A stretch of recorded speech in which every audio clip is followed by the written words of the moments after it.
Welcome back to Combat Mission, where we're going to take a look at the various ways you can get your pixel trumpet to shoot at stuff. As usual, while the footage is from one game in particular, Final Blitzkrieg in this case, we're dealing with the engine here, so it'll all be applicable no matter which base game you're playing. The first thing to bear in mind when shooting at stuff is that the tactical AI, or the TAC AI for your pixel trumpet, handles a fair amount of the fine detail. The commands that you give them are more along the lines of shoot that and cover that arc. It's the units themselves that make the minor decisions like what weapons to use, which individual pixel trumpet to target, and when to switch from single shot to automatic. It's also worth remembering that the TAC AI might ignore your orders if it thinks they're impossible. For example, if an enemy unit is out of range, or if your troops don't have an appropriate weapon to engage the target you want them to. Hand in hand with this is the second thing to remember, which is that you don't have to micromanage your pixel trumpet's fire control. If there are enemy units in range that your units are capable of engaging, then they'll start shooting on their own without you needing to order them to. The commands that we're going to be looking at here allow you to exert some control over this behaviour, whether that's to make them engage specific targets or hold their fire. But the TAC AI still gets a say and might decide to do its own thing in the interests of self-preservation. For instance, if you've ordered a tank to engage enemy infantry and an enemy tank rolls up, your armour might choose to forget the infantry and focus down the greater threat on its own. Onto the commands then. There are 7 of these in the Combat tab of the Orders menu. Target, Target Light, Target Arc, Clear Target, Target Smoke, Target Armor Arc, and Target Briefly. These are all pretty self-explanatory, but there are some key differences between Target and Arc commands, plus a few minor details to bear in mind here and there. Target is the go-to shoot this command. To use it, all you have to do is select one of your units and click the Target command. This will create a line between the unit and your cursor, which indicates the unit's line of sight. When the line is light blue, the unit has a clear shot. When it's grey, some, but not all, of the pixel trumpet in the unit can see, and this includes different crewmen in different vehicle positions. When the unit can't draw line of sight, the line is pink and dark blue. The pink section represents the area that the unit can't see, and the dark blue indicates the section of the line that the unit can see, and you can see all this changing as I move the cursor around here. There's also some useful information at the cursor end, which shows the range and a few more details like what you're aiming at, whether you're able to see over reverse slope, and whether your unit is hull down. To use the command, all you need to do is bring this line to whatever you want to shoot and click again. If your unit can draw line of sight to it, then the line will turn red and remain in place. If you can't draw line of sight, then the target command cancels itself. You can target specific enemy units that you've spotted simply by clicking on them or their icon. You can also engage in area fire by targeting the ground or buildings. This is useful when you know the enemy is there, but you don't have a solid spot you can use to target them directly. Your unit will spread its fire out over whatever 8x8 action square you've ordered it to shoot at. The different types of target command, Target, Target Light, Target Briefly, and Target Smoke, all work this way. They simply differ in the intensity, duration, and weapon type the pixel trumpet will try to use. Target is a straightforward exercise in shoot this, and the pixel trumpet will unload everything they've got on it until they run out of ammunition or the target is destroyed. The pixel trumpet do carry a limited amount of ammunition though, and you might not want to expend it all on one target, especially if you're area firing or your fire doesn't seem to be very effective. This is where Target Light comes in. This works exactly the same way as Target, except your units will fire at a decreased volume. For infantry and mortars, this means firing less often. For armoured vehicles like tanks, it means using machine guns instead of main guns. Target Briefly is another way to limit ammunition expenditure.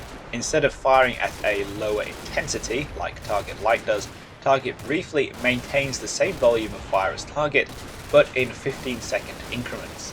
Clicking on the target once will set it to the base 15 seconds. Each follow-up click on the Target Briefly command will add another 15 seconds.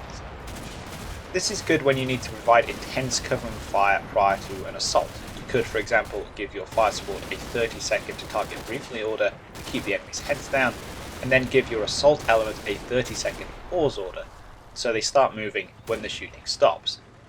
It's also very useful when you want your armor to use their main weapon, but not use it too much. Target smoke is a little more specific. The unit will fire at the indicated area or enemy unit, but will only use smoke or white phosphorus ammunition. This is mostly limited to tanks that carry smoke shells and on-map mortars. The most important thing to bear in mind here is that this is not the same as popping smoke. This command is about getting smoke onto a distant target. The smoke discharges on vehicles and the smoke grenades used by the infantry are activated by the pop smoke command, which is somewhere else entirely.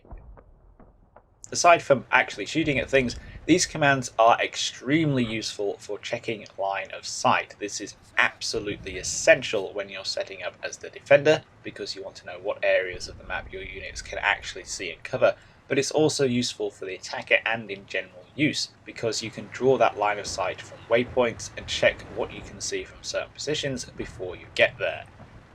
This is not 100% accurate. The line of sight drawn from a waypoint is at a set height that may or may not correspond to the stance of your infantry or the height of the optics and weapons on your vehicles, but it is still extremely useful and gives you some idea of what you're getting into.